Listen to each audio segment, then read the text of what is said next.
We have a strange glitch in human cognition. Biologically, our brains are wired to detect and highly value scarce resources. We instinctively know that rare things matter.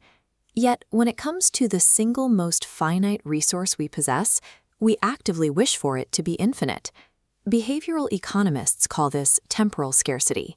It works exactly like commodity theory. The perceived value of a resource drops when it is abundant. Under conditions where we feel we have endless time, human behavior reliably fractures into procrastination, endless cycles of distraction, and a general diffusion of effort. Let's look at this diagram of a continuous audio wave.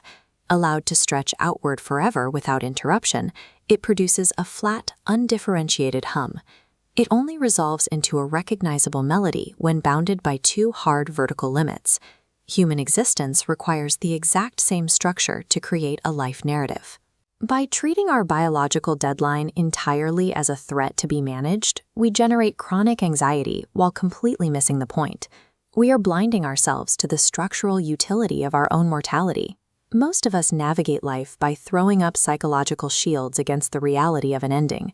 We habituate to our routines, burying ourselves in trivial concerns and societal chatter, effectively domesticating death into a vague, statistical ambiguity that happens to other people. So let's run a thought experiment.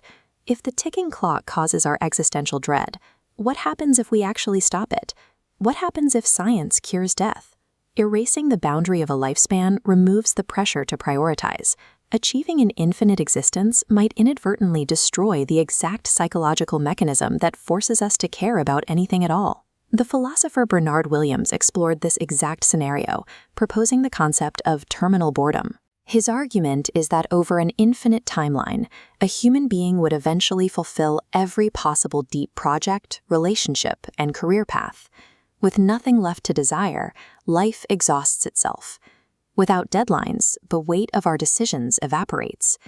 If you have forever to live, you can infinitely postpone any action, knowing you will always have time to choose the exact opposite path later. There are no stakes.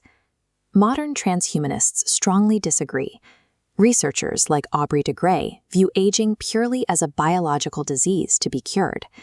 In this framework, the human capacity for learning and love is viewed as infinitely expansive, and curing death is the ultimate medical triumph. But an infinite canvas makes the paint irrelevant. Without the boundary of an ending to force a choice, the landscape of human experience flattens into an unending, meaningless, gray continuum. We can actually measure how our brains react to time limits through a framework called Socioemotional selectivity theory. Developed by psychologist Laura Carstensen, the theory proves that human motivation is completely fluid, constantly re-regulating itself based on how much time we perceive we have left.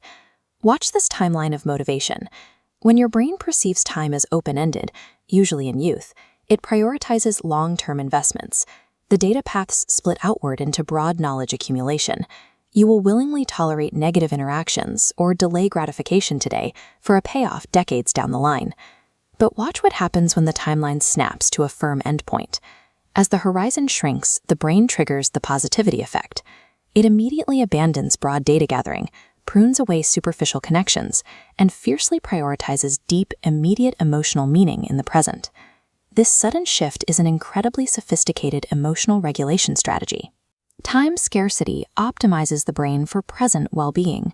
18th century Japanese scholars understood this biological reality as an aesthetic principle called mono no aware, which translates to the pathos of things. It is a gentle, deep sadness derived entirely from the awareness that all things pass. Consider the cherry blossoms, or sakura. They bloom for only a few days before falling at the absolute height of their beauty. The culture deliberately gathers to witness this event specifically because it is fleeting. If you manufactured a plastic blossom that stayed vibrant forever, no one would gather to look at it. It would evoke nothing. The sigh of aesthetic appreciation requires the gravity of an ending. We process our finitude in two distinct ways, with radically different outcomes.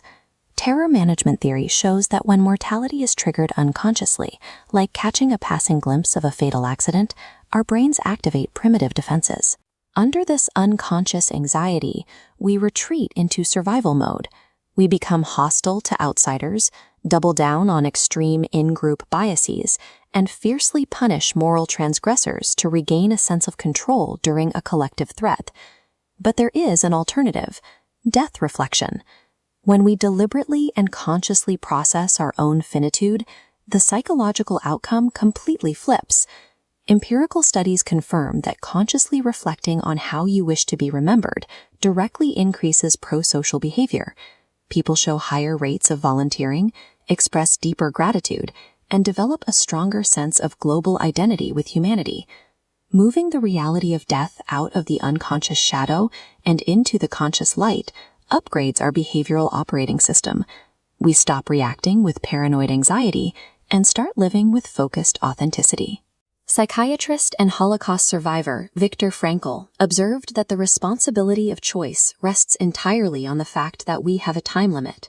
Life asks us questions, and our specific deadline is the only thing that forces us to answer them with action. Acknowledging that the timeline is running out serves as a cognitive razor. It trims the fat of existence. Procrastination and petty grievances are revealed as absurd, leaving only the actions and relationships that actually matter. Finitude drives the human narrative. Embracing our limits proves that the best feature of human life is the exact thing we spend our entire existence fearing: that it eventually ends.